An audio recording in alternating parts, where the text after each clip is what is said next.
Hi, shalom friends. I'll start off with a very sobering thought.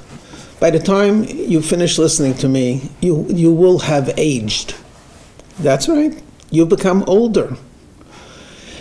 And if there's one thing, even in the 21st century, which causes anxiety, worry, is I'm getting older.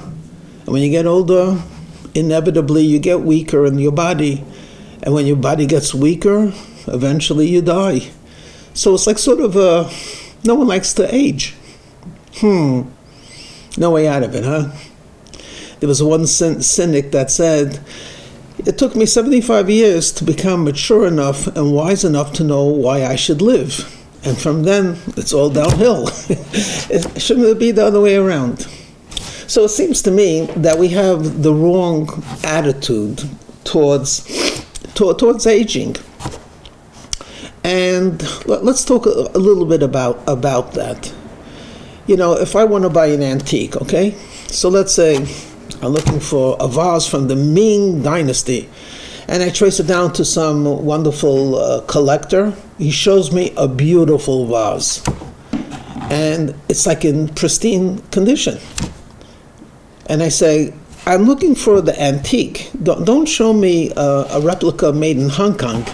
And he takes out, papers that authenticate that this is over 800 years old. And to me, it looks like it just came out fresh from the factory. So, is this old? Would it be a difference whether it's 800 years have passed since it was fashioned, if it's in that perfect condition? Okay, let's reverse it. Let's put it in a person, okay? Let's say you're 85 years old. You are alive. Are you differently alive than you were when you were born? Has life changed? Your body has changed. And certainly your capacity to think, to feel, to express has changed. But are you less alive? Do you know in Jewish law that if you murder a 98-year-old person, you get the same punishment as if you murdered even a baby? Even a minute of life is considered murder. Murder, that's a very strong word. But look, he's going to go anyway within a couple of days or weeks. Or life is what? Life does not age. So, what else does not age? Well, very, very superficially, the more spiritual something is, the less it's subject to aging, the way we see aging. So, for example, if I gave you cake, which is 6 months old, chances are it's not edible. But if I played music that was composed and played 250 years ago, it sounds warm and vibrant and alive, just like the first time they played it. If I told you, how old is, Albert Einstein's theory of relativity? Oh, so you're going to date that concept from Albert Einstein. But how old is the concept? The answer is, it is as young and as fresh as it was first conceived. Of course, the application of it might have changed, and there are different ways to see it today, maybe more or less. I'm not a scientist, so I really don't know. But the point is that the thought does not age, because it's, in italics, spiritual. The most correct thing to say is truth is ageless. If, randomly speaking, 2 plus 2 is true, equals 4. Let's, as an assumption, as an example, 2 plus 2 equals 4. That was true 1,000 years ago. It was true today, and will probably be true, if it is correct, in the future as well. It will be ageless. Now, what does this have to do with the rabbi talking to you? Everything. The Torah is ageless. I don't know of another human being that could say to an ancestor that lived 4,000 years ago, "Hey, Pop, how you doing?"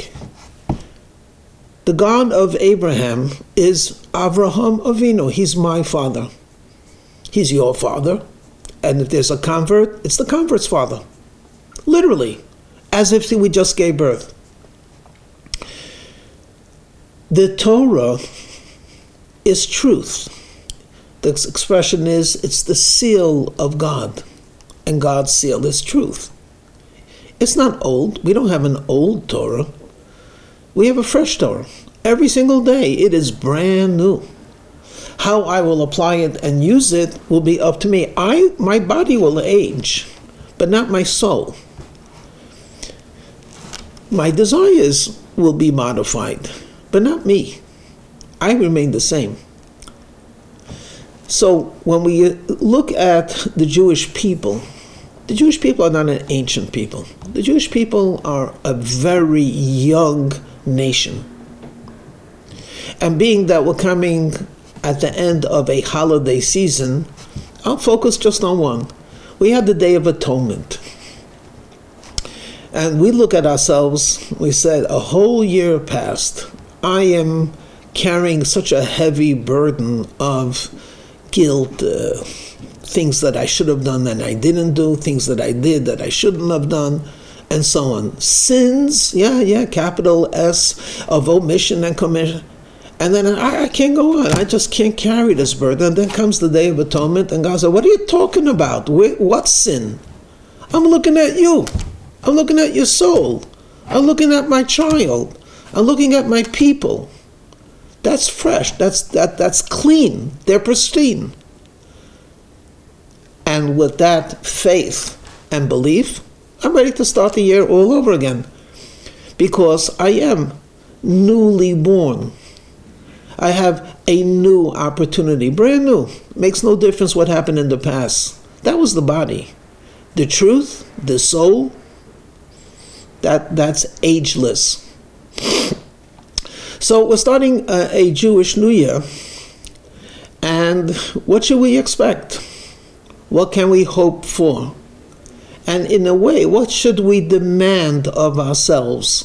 And I would say, we should be optimistic, we should hope for goodness revealed, and demand of ourselves vitality.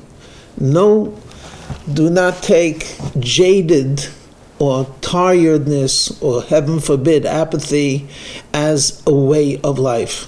We're young. We got a lot to accomplish. We're going to accomplish.